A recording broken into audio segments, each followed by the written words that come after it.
Yo, how much does $1 cost? Let's dive into costs today, because I stumbled upon an article on Montreal Hockey Now that was so interesting that I think this is something we have to look into. It involves the Montreal Canadiens and whatever sort of transactions that could take place at the upcoming 2025 NHL Draft. Now, we have made a bunch of videos already over the past few weeks talking about this draft, talking about the first round, talking about the fact that the Montreal Canadiens have picks number 16 and 17 in this draft. We spoke the other day about how Columbus has number 14 and number 10, and how both of these teams could be in a spot to potentially get into a bidding war with each other for whichever team has the ability to trade up or get another asset or something like that. The fact that they both have 2 first-round picks available in the trade market does make things very intriguing.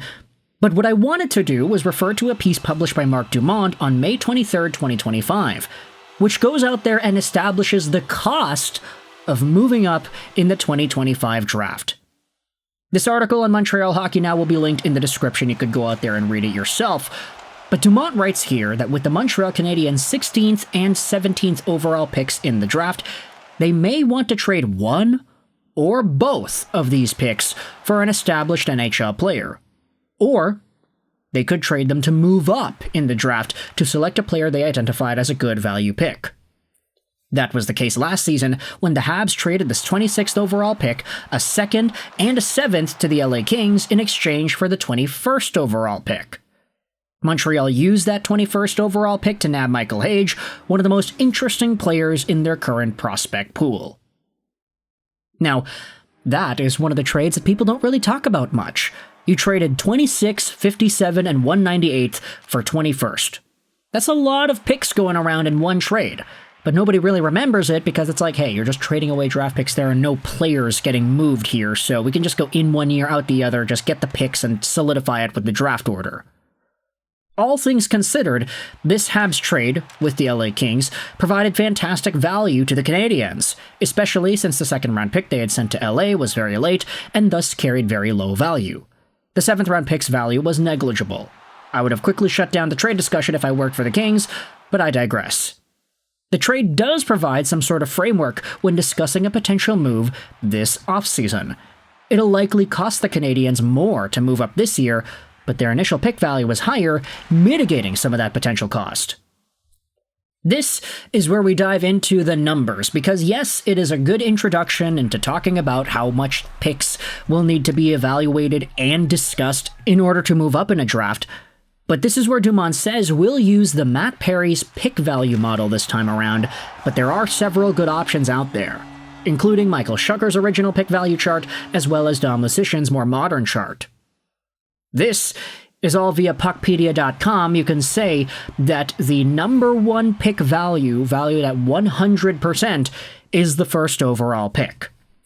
As you scroll down, the 11th overall pick is roughly in the less than 50% range. The 21st overall pick is maybe around the 20% range in terms of overall value. And if you wanted to try to move up in a draft, you would probably have to make some quick additions and do some quick maths in order to get that to go. Dumont writes here, let's say the Habs are attempting a trade to move up to 11th, a draft position currently held by the Penguins. This model suggests the 11th overall pick has a value of 31.99, whereas the Habs' 17th overall pick has a value of 22.18. Montreal needs to make up 9.81 in draft pick value. The 41st overall pick is worth 704, which means we're getting closer, but we're not yet there offering fair value. Adding the 79th overall pick and the 113th overall pick should do the trick. I'm not suggesting Pittsburgh would accept the trade, but according to pick values, it is a fair deal.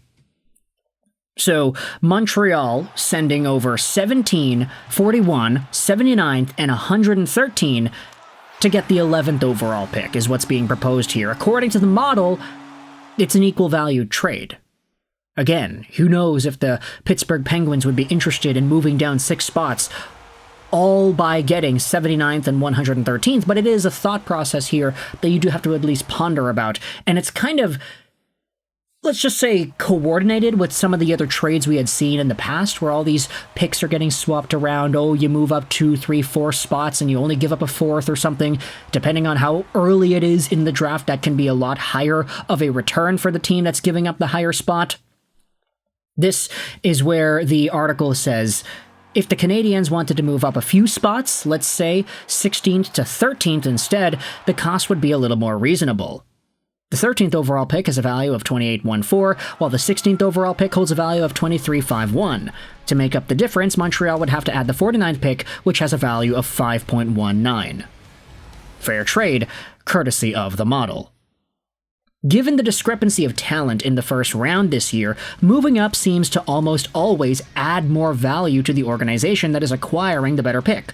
Receiving the sum of the parts may be fair value from a raw data point of view, but we also have to consider that players drafted outside the first round rarely enjoy a long career in the NHL.